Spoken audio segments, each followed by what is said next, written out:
La idea de esta exposición era haberla hecho después de que quedaran más o menos claros los conceptos de promoción de salud y participación ciudadana, ¿no? Participación ciudadana, participación comunitaria, ¿no?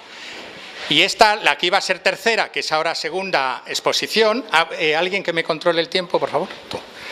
Que esta, como digo, que iba a ser tercera y es segunda exposición, trataba de, recogiendo lo dicho en relación con promoción de salud y participación ciudadana, ver un poco de método.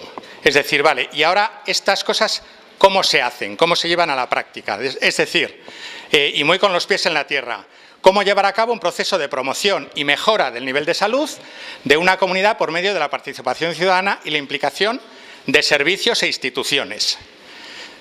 Bien, antes vamos a aclarar tres conceptos, que voy a pasar muy rápido por ellos, pero son conceptos sobre los cuales lo que voy a decir a continuación tiene estrecha relación y se interesa en esto de intentar unificar un lenguaje común, aclarar algunas cosas, ¿no? Primero, de todo lo que voy a hablar es de una parte de la abogacía por la salud, ¿no?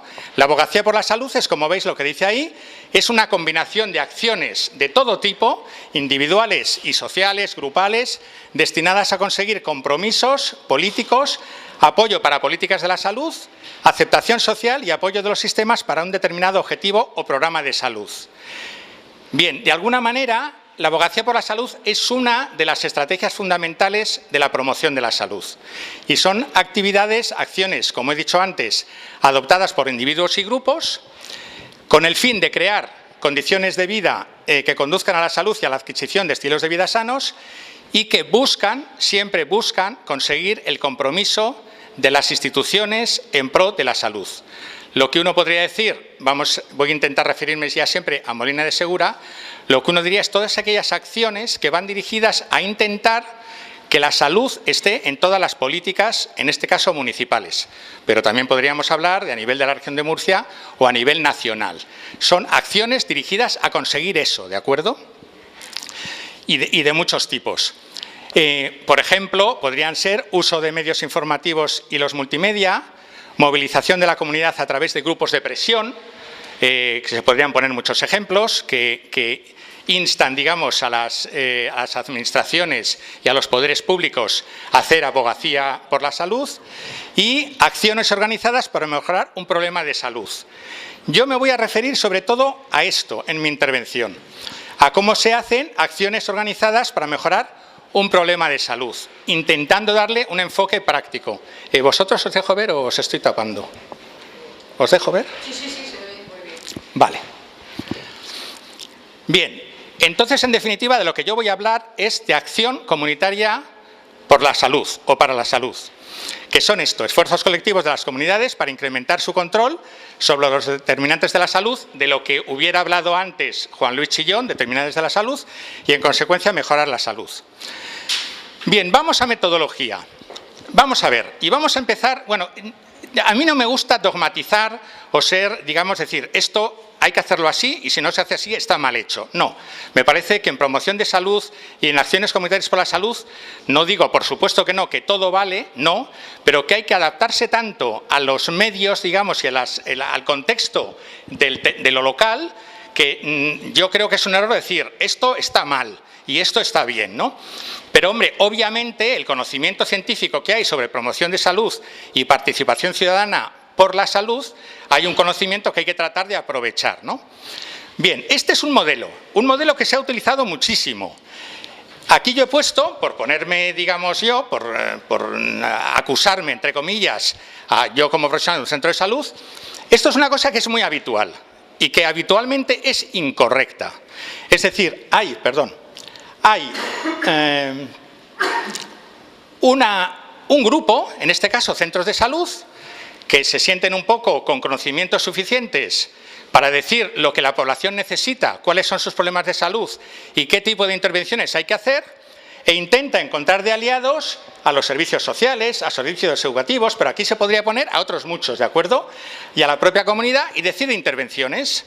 Este es el modelo clásico, que sinceramente es el que más se utiliza. Pero ojo, es que yo he puesto aquí centros de salud, pero aquí se podrían poner los servicios sociales, que los servicios sociales se consideran el centro y empiezan a decir cuáles son las prioridades y las acciones que han de hacerse y trata de convencer al centro de salud, a los servicios educativos y demás. ¿Qué ocurre? Que esto genera un caos, porque cada uno de estos grupos, a su vez, podría ser el centro e intenta iniciar acciones de forma absolutamente descoordinada con las demás. Esto es muy típico que ocurra, lo hemos hecho muchas veces y se considera un error.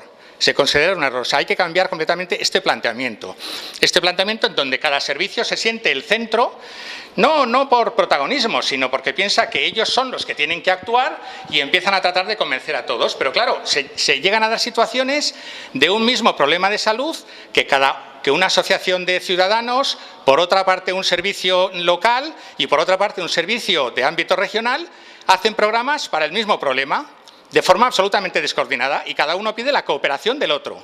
Bueno, pues un caos, ¿no? Entonces, este es un tipo de intervención que en general se desaconseja.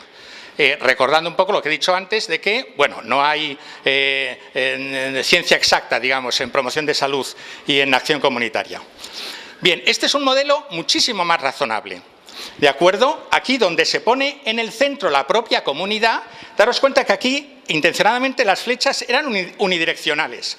En este caso el centro de salud, pero como decimos aquí podría ser, y dice a la comunidad, oye, necesito vuestra cooperación para esto porque hay que este problema quitar. O bien a servicios sociales, tal. Bien, este otro modelo, que es por el que actualmente se apuesta, es uno en el cual quien está en el centro es la propia comunidad, que es la que es protagonista, y la que en el fondo debe tomar decisiones, aunque luego vemos cómo, ¿de acuerdo?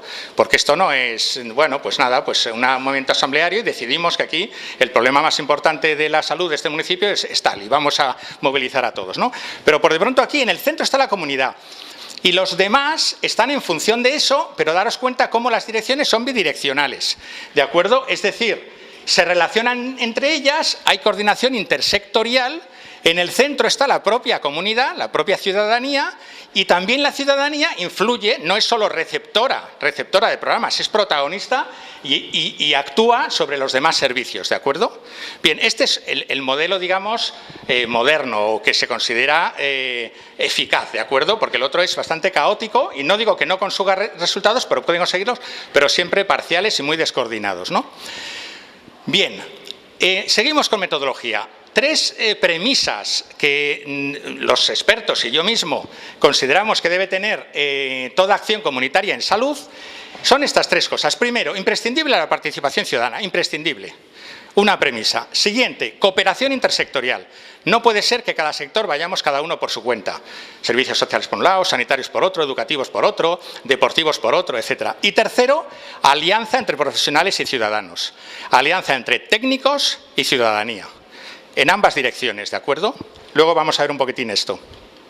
Bien, en línea con esto hay tres agentes. Esto es una cosa que defiende mucho Marco Marchioni, es un sociólogo que ha trabajado mucho en desarrollo comunitario en el campo de la salud. Primero estaba más en el campo del trabajo social, pero lleva ya muchos años, al que yo tengo el placer de conocer, y ha escrito muchos libros donde habla de que siempre tienen que estar tres agentes presentes en las acciones comunitarias para la salud y para la promoción de salud, que son estos tres agentes. Por una parte, los servicios, entendido por servicios, centros de salud, sociales, salud mental, colegios, institutos culturales, deportivos, los servicios.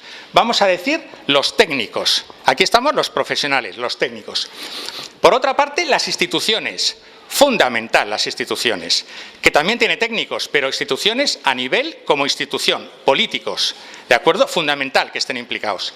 Y el tercer agente que debe estar implicado es el tejido social, ¿de acuerdo? Todo lo que es la ciudadanía, a través de todas sus asociaciones, de vecinos, de padres, mujeres, etcétera, etcétera, etcétera, todas las que queramos incluir, ¿de acuerdo? Bien, y todas ellas tienen que trabajar en común.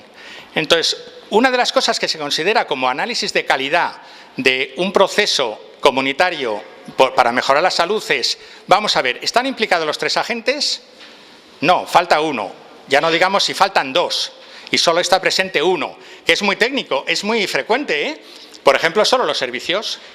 un servicio que hace un programa y tal cual, y no están presentes ni las instituciones ni el tejido social. Hombre, las instituciones indirectamente, porque los servicios suelen pertenecer a instituciones en la mayoría de los casos, pero no a nivel político, no como política, digamos, de salud o salud en su política, digamos, ¿no? Bien, esto es fundamental, es decir, que los tres agentes estén presentes. Bien, ¿cómo es el método? ¿Cómo se hace la metodología de acción comunitaria para la salud? Esto sintetiza, digamos, todo lo que es el proceso. Estoy hablando de método, todo lo que es el proceso. Por una parte hay que hacer un examen preliminar, un análisis de situación, hay diferentes términos, o diagnóstico comunitario, ¿de acuerdo? Un análisis de cuáles son las necesidades y problemas de salud en el sentido muy amplio, ya lo ha explicado Francisco Miguel, en un sentido muy amplio, cuáles son las necesidades y problemas, de momento, todavía no digo prioritarias, de nuestra comunidad, ¿de acuerdo? Y para ello hay dos aspectos claves, parte cuantitativa y parte cualitativa. Y esto ha evolucionado muchísimo. Hace años, cuando uno revisa los textos, lo cualitativo se despreciaba mucho y se le daba mucho interés a lo cuantitativo. Indicadores, natalidad, mortalidad, morbilidad, dependencia, etcétera, etcétera. Y era como una cosa de técnicos, es decir, se hacía un análisis de situación desde los despachos y desde indicadores, desde fuentes de datos, tal cual. Bien, y lo cualitativo quedaba un poco relegado. Ahora es muy al revés, es decir, ahora se considera que lo cualitativo es fundamental, es imprescindible e incluso es lo importante, pero ojo, también hace falta lo cuantitativo. Porque, por ejemplo, uno puede tener la sensación, digamos, de que una prioridad es siniestralidad en niños por inseguridad vial, por ejemplo, o porque los niños no llevan casco en bicicleta, pero a lo mejor es porque ha habido un caso de un niño que lo ha atropellado un coche o que se ha dado un golpe y se ha matado y tal, y eso ha salido en todos los medios y ha creado una alarma social. Entonces, bien, la población a lo mejor inmediatamente identifica una prioridad es la seguridad vial en los niños, no sé qué, y vamos a poner en marcha programas para mejorar esto. Pero a lo mejor los técnicos dicen, oye, mira, lo hemos estudiado y efectivamente ha habido un caso que ha tenido muchísimo impacto mediático, pero no estamos nada mal en esto. En el último año ha habido 3 casos cuando lo previsible, dada nuestra población, es que hubiera habido 5. Por tanto, no estamos mal, digamos, ¿no? Por tanto, es un ejemplo de cómo lo cuantitativo y lo cualitativo han de casarse, digamos, y uno modula el otro, ¿no? Bien, entonces lo primero, el examen preliminar. Estamos hablando de método, ¿de acuerdo? A continuación, ¿qué ocurre? Que sale un listado de problemas. Un listado de problemas que, bueno, los técnicos dicen que no pueden ser 40 porque es inmanejable, pero tampoco pueden ser 5 porque seguro que hay más de 5. Un listado de problemas que mediante lo cuantitativo, lo cualitativo y siempre participación comunitaria y siempre implicación de los 3 agentes que he dicho previamente, porque los 3 agentes deben estar implicados en todo este proceso. Una vez que se ha hecho un listado, normalmente ese listado hay que agruparlo, porque hay muchos problemas que sus orígenes o sus causas son comunes. Y como al final vamos a intervenir sobre las causas, por ejemplo, Molina, que tiene una población adolescente y joven, en la pirámide de población hay una joroba clarísima ahí. Vamos a imaginar que el listado de problemas es embarazos en adolescentes, otro, obesidad y sedentarismo, otro, mala nutrición, otro, botellón, otro, se pasan todo el día viendo la tele o los videojuegos, vale, y salen 6 problemas en relación con adquisición de malos hábitos en población joven y adolescente. Ese es un problema. ¿Y por qué? Porque vamos a intervenir de las mismas maneras, con las mismas estrategias, para botellón, para ocio saludable, para actividad física y tal. Por tanto, la lista de problemas se agrupan, ¿de acuerdo?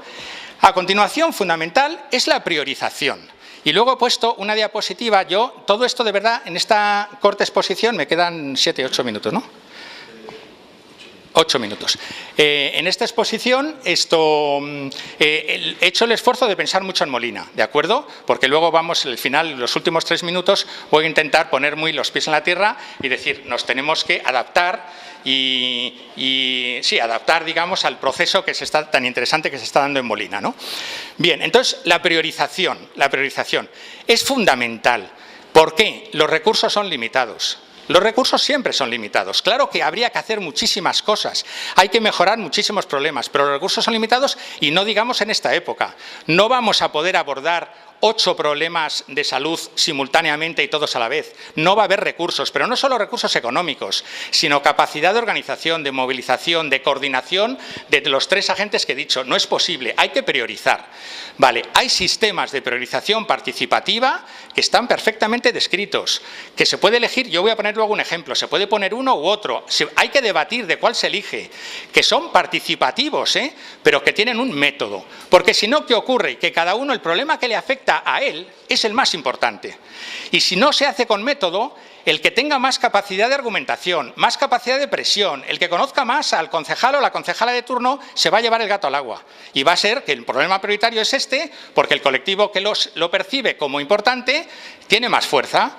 Bien, esto es un error. Entonces, los 3 agentes tienen que consensuar un sistema de priorización común que tenga un método, para que todo el mundo entienda que este problema que ha salido priorizado por delante del que a mí me parecía, o el que yo sufro, o el que a mí me parecía prioritario, ese otro es más importante en este momento porque lo hemos priorizado entre todos con un método, ¿de acuerdo? Y luego voy a poner un ejemplo de método. Bien, por tanto, hay que priorizar, fundamental, a la hora de intervención de acciones comunitarias en salud, la priorización es fundamental, porque si no, uno se junta.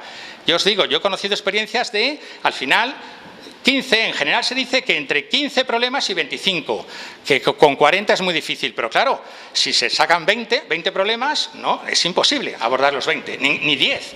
Normalmente se priorizan 2, 3 problemas, no digo solo uno, 2, 3 problemas, y dice, bien, lo prioritario es esto, empecemos por aquí, ¿no? Bien, después de priorizar hay que estudiar, hay que estudiar el problema, es decir, vamos a ver cuáles son las causas del problema, en qué medida influye cada cosa dentro de este problema, ¿de acuerdo? Lo que es un estudio, un análisis del problema, que requiere también, una vez más, de los 3 agentes, de técnicos, los servicios, de la ciudadanía y de las instituciones, ¿de acuerdo? De analizar las causas del problema, porque las intervenciones van a ir a las causas. Entonces, si no conocemos bien las causas, y eso muchas veces se encuentra en la bibliografía, es decir, oye, el problema del botellón es por tal, esto y esto, o el problema de embarazos en adolescentes está estudiado, es por esto y por esto, ¿de acuerdo? Por eso, aquí, la alianza que decía, una de las premisas de alianza entre ciudadanía y profesionales es imprescindible. Bien. Después, vaya, yo estoy empeñado en equivocarme de botón. A continuación, hay que planificar un programa, es decir, una intervención. Ahora voy a decir las partes que tiene todo programa.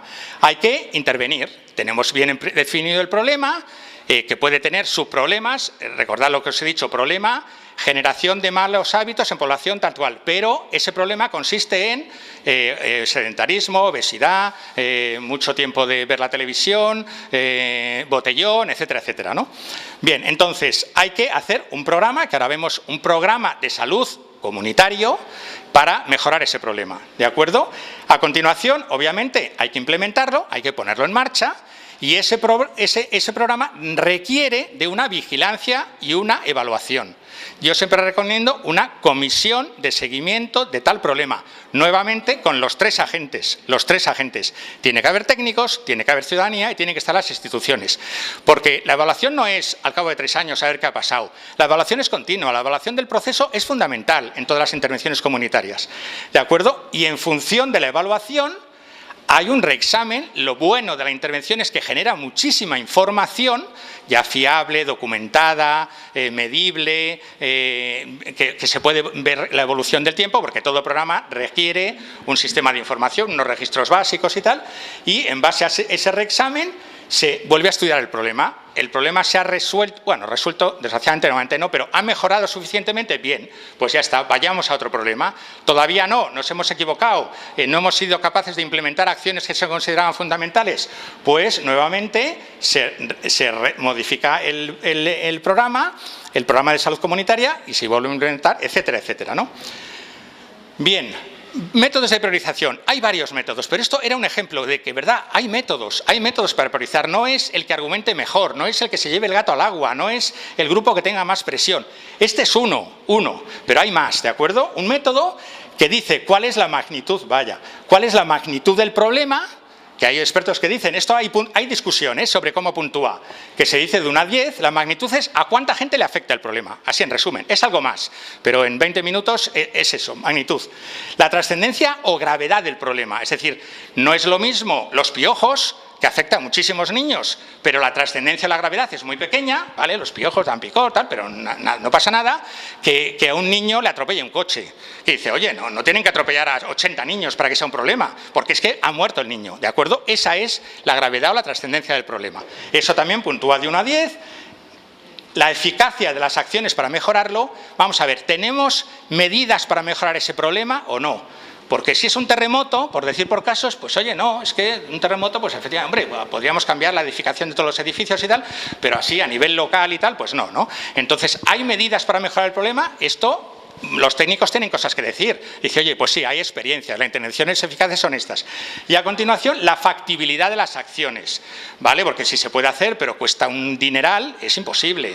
O es una cosa que requiere de unos recursos que no existen en este caso en el municipio, pues es imposible, ¿vale? Se aplica una fórmula. ¿Esto cómo se hace?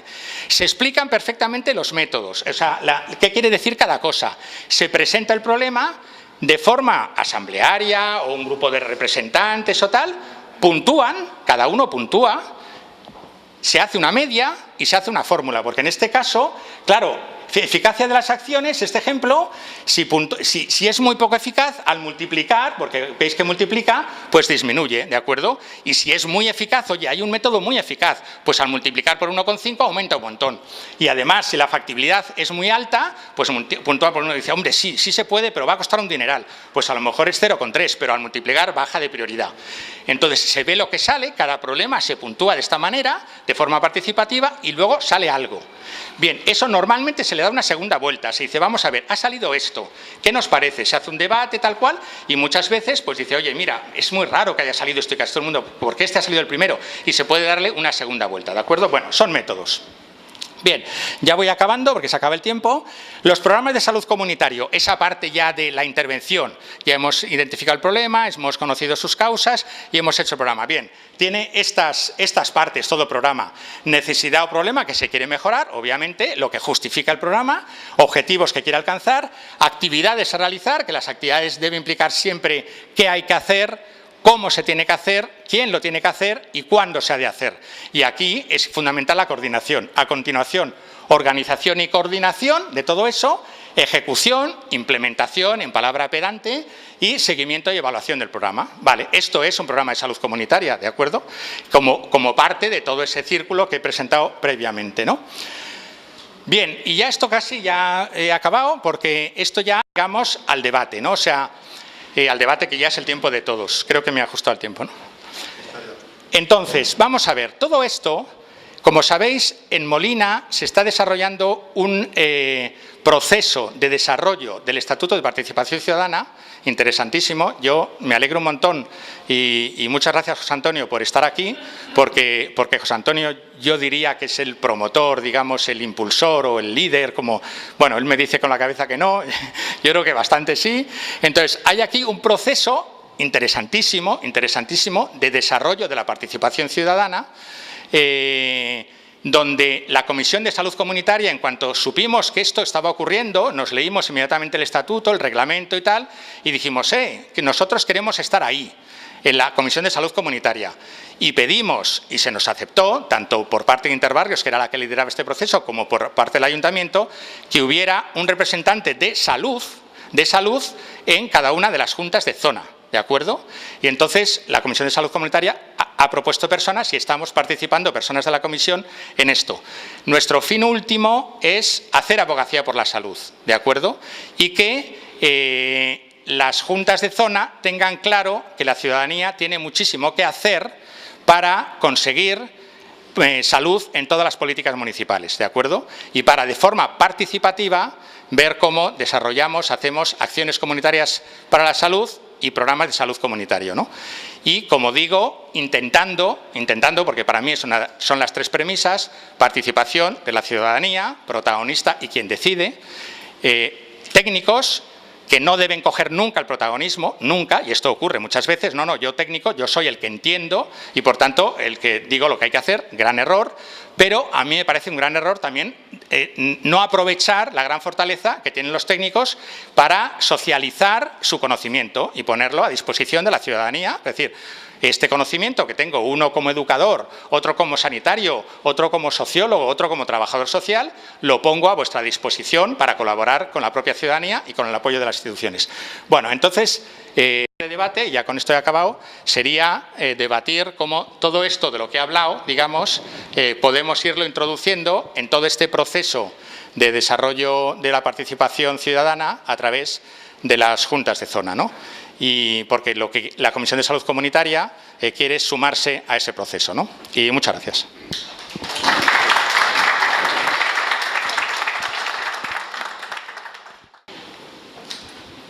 Yo siento una gran curiosidad porque recuerdo cuando se hizo lo de la salud a nivel de los colegios sobre el tema de comer en los colegios de una manera más...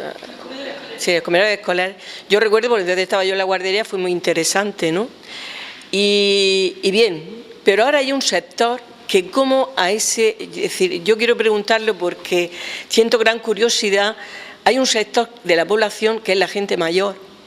La gente mayor, primero porque es mayor, segundo porque el acceso a ellos tal vez es menos fácil o es más difícil, pero cada vez se está viviendo más tiempo y hay grandes sectores de población de esta edad donde se alimentan más, donde gestionan más pues, muchos aspectos de salud, de higiene. Y yo digo, esto por un lado tendríamos que saber, y eso con las juntas de zona, pues tendrían que saber o llegarles la información de cuántas personas hay así en el barrio.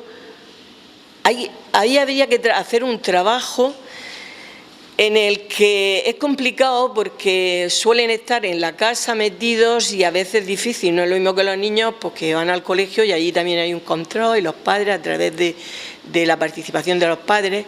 Pero a mí me preocupa mucho porque estoy viendo que cada vez la población va siendo más mayor y es un punto en el que tengo que decir que hay gran abandono por parte de toda... es decir, bueno, se está teniendo por parte del centro de salud, yo sé que van a casa y tal, pero hay un gran desconocimiento y tampoco hay participación de los estamentos que tiene que haber para realmente, yo no sé si es que es un sector que no, bueno, por eso, yo tengo mi opinión, pero tampoco es cuestión de decirla aquí, pero creo que no interesa mucho tal vez. Lo veo clarísimo, ¿no? O sea, el proceso metodológico, bueno, pues a mí me recuerda mucho al proceso en las empresas cuando se habla de calidad total, ¿no? Cuando se habla de que quien más sabe sobre los problemas de producción son los propios trabajadores, y si eres capaz de involucrar a los trabajadores en tu empresa, pues resulta que funciona estupendamente, ¿no? Va a funcionar muy bien. Yo creo que el problema de los tres sectores, tanto de las instituciones como de los técnicos, como de la ciudadanía, y donde yo creo que tenemos el problema, es en la comunicación efectiva. En realidad, ese es un gran problema porque tiene que ser, o sea, si hay, no puede ser, estamos hablando de que hay que dar participación y queremos forzar la participación, tenemos un gran problema. Tenemos un gran problema. De hecho, el que los agentes de salud, que son personas que de una forma u otra influyen en la comunidad, en que los agentes de salud en un momento no estén todavía bien identificados, o sea, quiero decir que no haya liderazgos en los tres sectores, es un gran problema. A nivel de las instituciones, pues tenemos grandes problemas de comunicación efectiva, efectivamente. La calidad total todavía no ha entrado en las instituciones, pero a nivel de los técnicos, de los políticos y a nivel de la ciudadanía hay un gran desierto. tenemos un gran problema. Y yo creo que hay que ir despacito, porque si no haremos la casa por el tejado y se identificará que la participación es... Nosotros no somos representantes de los agentes sociales de esta comunidad, somos muy minoritarios. Y cuando en un barrio se reúnen 15, 20 personas en una asociación de vecinos, pues tampoco son muy... la participación está en bajada y yo creo que esa identificación del problema hay que hacerla antes de tratar de hacer otras cosas que si no que van a ser fallidas. Esa es mi opinión. Sí. Pero luego estamos un sector de la población, como es la gente mayor, que no participa porque por los mismos impedimentos que tiene propios de su edad. Entonces, es un sector que socialmente parece como si fuese un estorbo social, una persona mayor, bueno, que ni siquiera ya a nivel de cuál puede ser su rendimiento, pues no se valora, ¿no? Entonces, es uno de los sectores más olvidados, ¿no? Con lo cual, si ahí no se le da protagonismo a lo que son los vecinos, que sí que pueden conocer, pero a la misma vez con la capacidad de denunciar, no solo de decir, sino de denunciar, esto está de esta manera, este sector de población, y yo lo denuncio y lo digo con esa autoridad. Yo veo que he puesto ese ejemplo, tal vez podía poner otros, pero para mí ahora mismo pues es el que me está doliendo, tal vez porque soy voluntaria y ayudo en algunos aspectos a esta gente. Entonces, ahí es donde veo yo decir, ¿eso cómo se coge? Yo creo que la ciudadanía, si quiere expresar lo que siente, lo que piensa, lo que le molesta, estoy hablando de los extranjeros o inmigrantes, ¿no es verdad?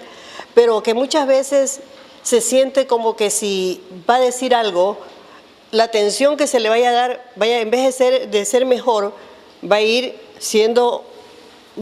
a reducírsele, por el mismo hecho de que de pronto no somos de aquí, que creo que con nosotros sucede muchas veces eso. Entonces la gente prefiere callarse, prefiere decir, no, yo no digo esto porque si yo digo lo de aquí, me van después allá, como uno dice, normalmente me van a ponerme el ojo y no me van a querer atender bien, no me van a dar el servicio que yo necesito.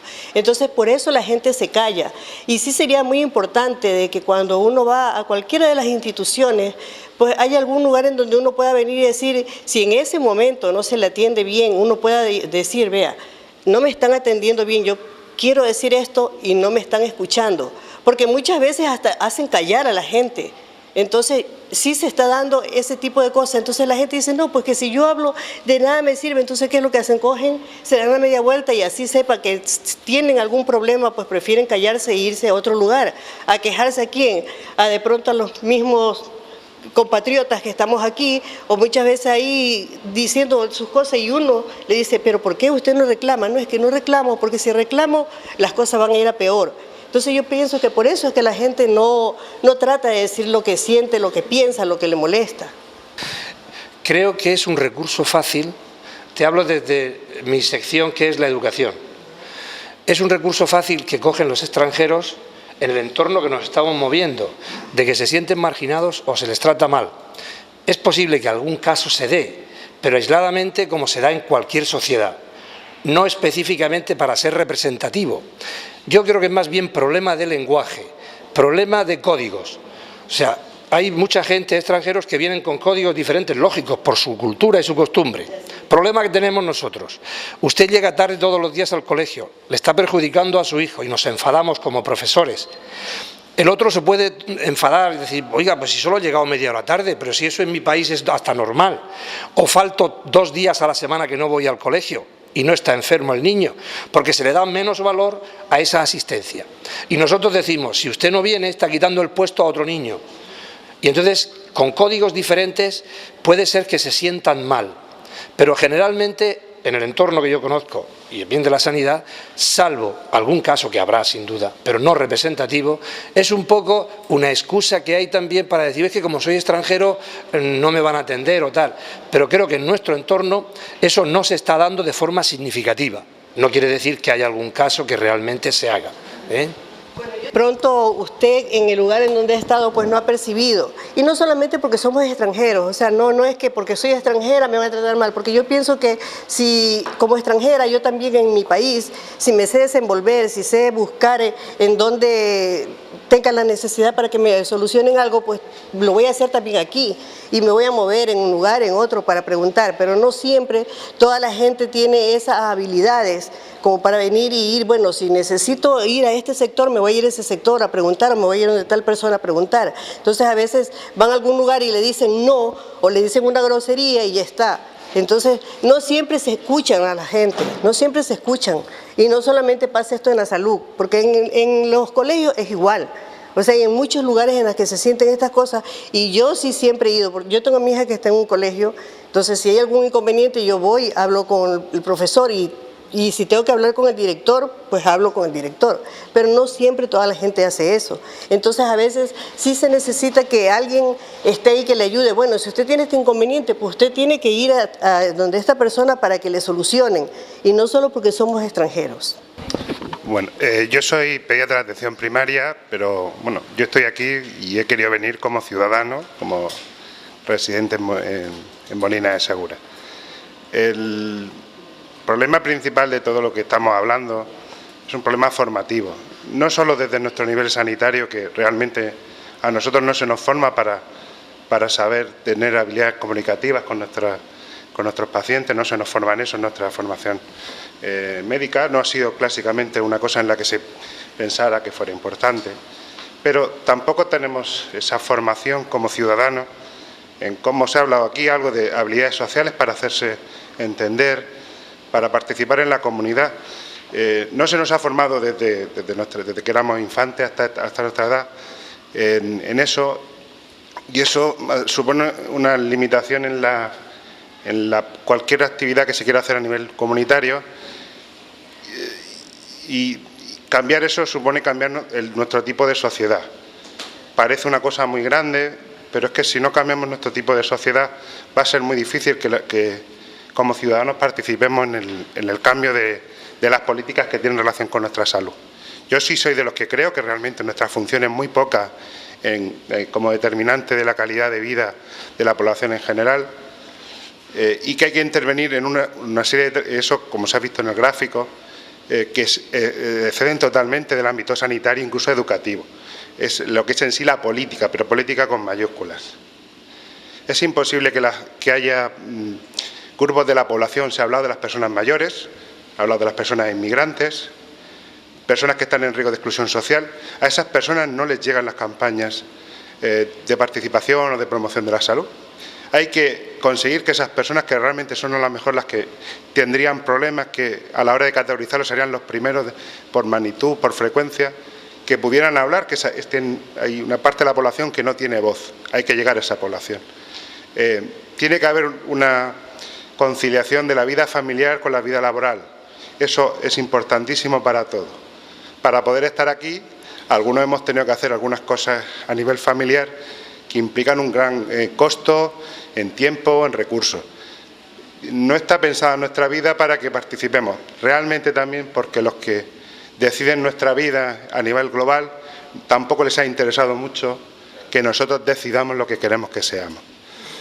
O cambiamos eso desde ese punto, o va a ser muy difícil hacer cualquier cosa. Y son cosas que digo, a nivel sanitario somos técnicos, apoyo, pero es la sociedad la que tenemos que decidir. Queremos cambiar y queremos hacernos dueños de nuestra vida. A veces los médicos o el personal sanitario hemos, como se ha dicho aquí, que nos hacemos dueños de las atenciones de salud de nuestros pacientes.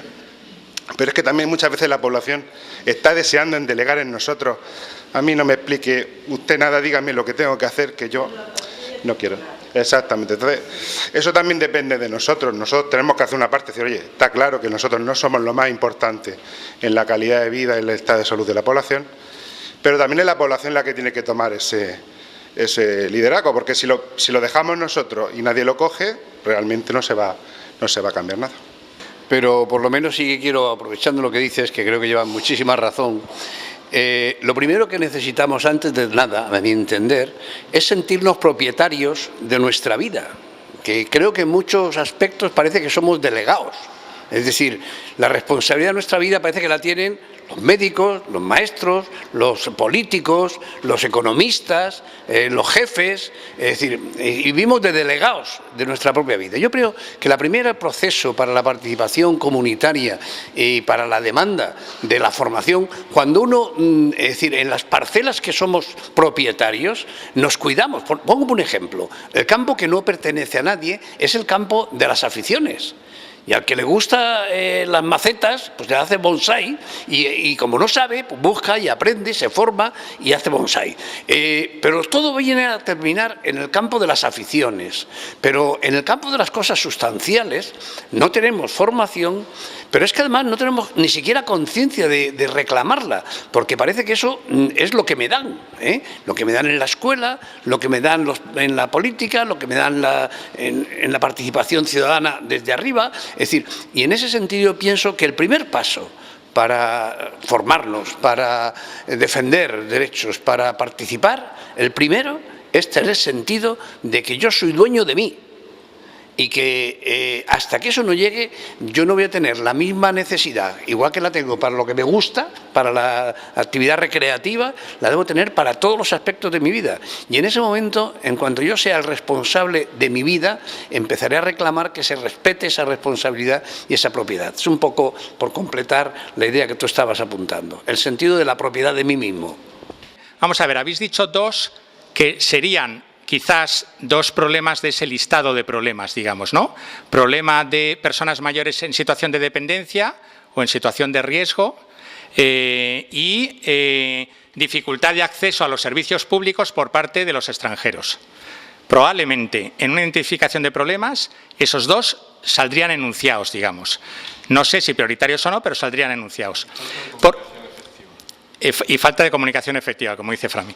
Entonces, por eso es fundamental que en todo proceso de identificación de problemas y también de priorización, intentar hacer grandísimos esfuerzos porque estén presentes todas las personas que tengan algo que decir. Y esto es harto difícil, ¿eh? Eso, José Antonio Caños siempre lo dice, la participación es un proceso, o sea, tenemos una cultura tan arraigada de pasividad, como decía Juan Luis, de no sentirnos protagonistas y que yo soy consumidor de servicios y la salud depende de los sanitarios, la educación depende de los educadores, los hábitos dependen de, yo qué sé, de deportes o tal, yo qué sé. Y yo, pasivo, digamos, ¿no? Es tan difícil cambiar esta cultura y hacer un cambio de paradigmas que todos los esfuerzos que se dediquen a conseguir que en los procesos de identificación de problemas y necesidades y su priorización estén presentes toda la gente que tenga cosas que decir, es fundamental. Marco Marchionni una cosa que dice mucho es: nunca deis por perdido a un colectivo, nunca. Volverle a convocar a las reuniones, volverle a decir que le hemos echado de menos en la reunión a la que no ha venido, que empiecen a ver que otros que se han asistido están participando de verdad y que eso tiene resultados.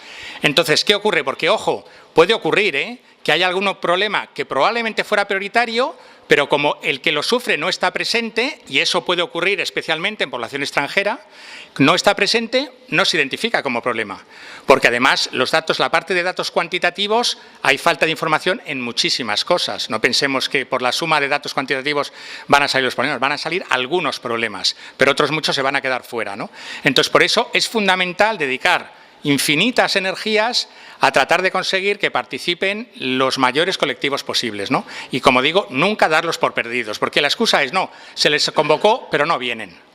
Vale, entonces gente que no empieza al principio se queda descolgada ya para siempre. No, permanentemente hay que seguir convocando a la gente. Oye, mira, ya sabemos que no pudiste venir a la reunión anterior, pero te mando el resumen, te vuelvo a mandar la convocatoria, ¿qué pasó?